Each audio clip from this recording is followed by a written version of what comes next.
क्या ये राजनीति है मुकेश जी, जहां किसान एक बड़ी राजनीतिक बिसात पर मोहरा बन के बैठ गए हैं, या उनका कहना सही है कि जब तक एमएसपी की गारंटी नहीं होती, कानून नहीं होता, आंदोलन जारी रहेगा?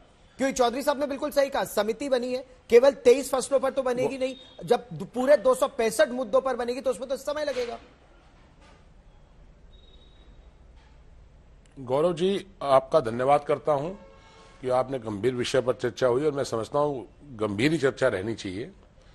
मैं दो तीन बात कहना चाहता हूं। युद्धवीर जी ने और पुष्पेंद्र जी ने बड़े अच्छे शब्दों में अपनी बात कही है, मैं उनकी तायद करते हुए उस बात को आगे बढ़ाना चाहता हूं।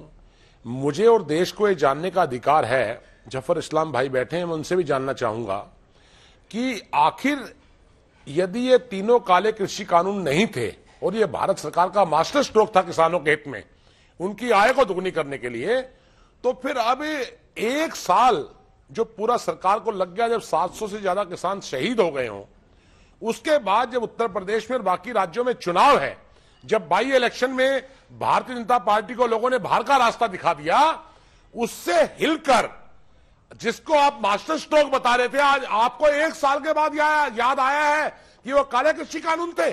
यही काम अगर आपने 15 दिन आंदोलन शुरू होते ही करके कमेटी एमएसपी पर बना दी होती, तो आज तक उस कमेटी की रिपोर्ट आकर एमएसपी को लीगल गारंटी मिल गई होती। जफर इस्लाम जी ने भी स्वामीनाथन कमीशन की बात की है। मैं आपसे जानना चाहता हूं, देश जानना चाहता है, जब मोदी जी गुजरात के मुख्यमंत्री थे तो वो कहा करते थे कि एमएसपी को लीगल गारंटी मिले। आप अपने एजेंडे में चुनाव में कहा करते थे हम स्वामीनाथन कमीशन की रिपोर्ट 100% लागू करने जा रहे हैं। अरे जनाब, आप कब तक लोगों को मूर्ख बनाएंगे? प्रधानमंत्री जी कहते थे एक कॉल की दूरी पर मैं बैठा हूं। मैं जवाब देना चाहता हूं, मुझे जवाब देने का मौका दीजिए।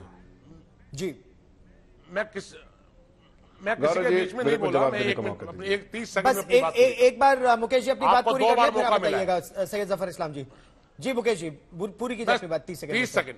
मैं बीच में नहीं बोलता किसी के। मैं गौरव जी, एक तो बड़े अदब के साथ ये स्पष्ट करना चाहता हूं देश की जनता के सामने, कांग्रेस पार्टी का स्टैंड है एमएसपी की लीगल गारंटी किसानों को मिले। जो 700 से ज्यादा किसान शहीद हुए हैं, उनके परिवारों को सरकार तगड़ा मुआवजा दे, 2-2 करोड़ रुपए कम से कम एक परिवार को उनको सरकारी नौकरी दी जाए, शहीद स्मारक बने।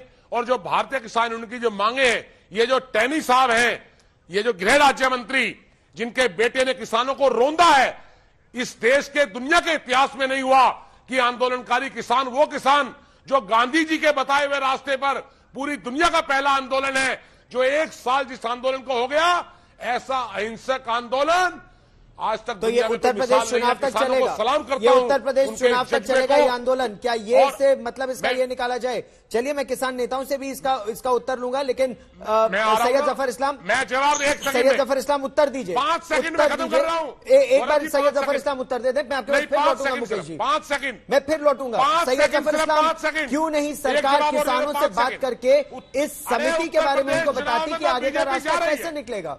सैयद जफर इस्लाम,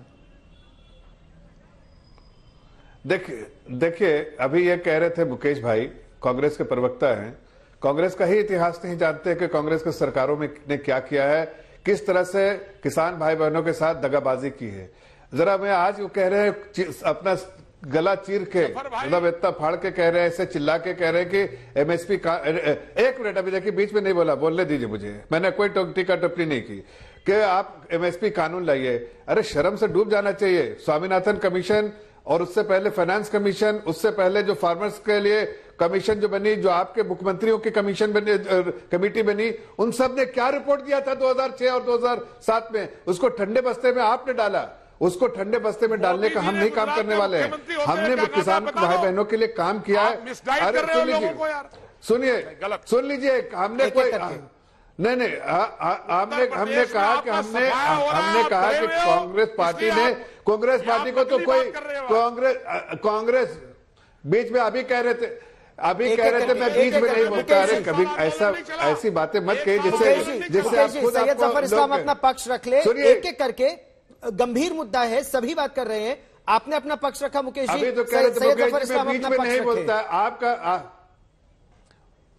मैं सिर्फ इतना कह रहा हूं कि देखिए, ये सब जो है जो कांग्रेस पार्टी ये सिर्फ राजनीतिक फायदे के लिए सब बेतुके बयान दे रहे हैं। इनको अपना गरीबा में झांक के देखना चाहिए। गरीबे में झांक के देखेंगे तो लगेगा कि इन लोगों ने सिर्फ किसान भाई बहनों के साथ अन्याय अन्याय और अन्याय किया है 70 सालों तक। मैं बिल्कुल साफ लफ्जों में कहना चाहता हूं कि अगर किसान के साथ और मेरे किसान भाई बहनों अन्नदाताओं के साथ अगर सही से न्याय करती कांग्रेस पार्टी तो आज ये डिस्कशन इस चैनल पे नहीं होया करता। लेकिन हमने ये पीड़ा उठाया है। आदरणीय प्रधानमंत्री जी ने बार बार कहा है कि हम किसानों के हितैषी हैं, थे और रहेंगे जिंदगी भर। इसलिए मुझे पूरी उम्मीद है कि जो कमेटी का गठन होगा उसके बाद ये सारे जो आउटस्टैंडिंग इश्यूज है उसका समाधान भी निकलेगा। और साथ साथ जब इलेक्शन के बारे में बात करते हैं तो मैं इनको बताना चाहता हूं, कांग्रेस एक सेकंड खाली इलेक्शन के बारे में